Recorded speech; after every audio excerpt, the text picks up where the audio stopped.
Hi అండి. అందరికీ నమస్కారం.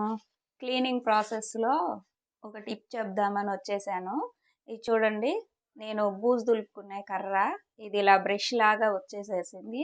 నేను తీసుకొని కూడా 2 ఇయర్స్ అవుతుంది. లోకల్ షాప్‌లో తీసుకున్నాను. దీన్ని మనం ఎక్స్‌పెండ్ చేసుకోవచ్చు ఇలాగా. ఎంత బారొచ్చిందో చూడండి. ఇదిగోండి. ఎంత దూరమైనా ఎళ్ళిపోయిద్ది. ఇలాంటిది ఒకటి కొనుక్కొని పెట్టుకోండి. పెద్ద రేటు కూడా పెద్ద ఎక్కువేం కాదు. తర్వాత మనం క్లీన్ చేసుకునేటప్పుడు డెటాల్ కలుపుకోండి. ఒక స్ప్రే బాటిల్‌లో ఒక 2 క్లాతులు పెట్టుకోండి. ఇలాంటి క్లాతులైతే ఈ క్లాతులైతే వాడి పారేసేయొచ్చు. బావుందండి ఐడియా. ఐడియా నచ్చితే లైక్ చేయండి, షేర్ చేయండి, సబ్స్క్రైబ్ చేయండి. క్లీనింగ్ పని గదండీ! తర్వాత కుదిరితే వీడియో పెడతాను. Thanks for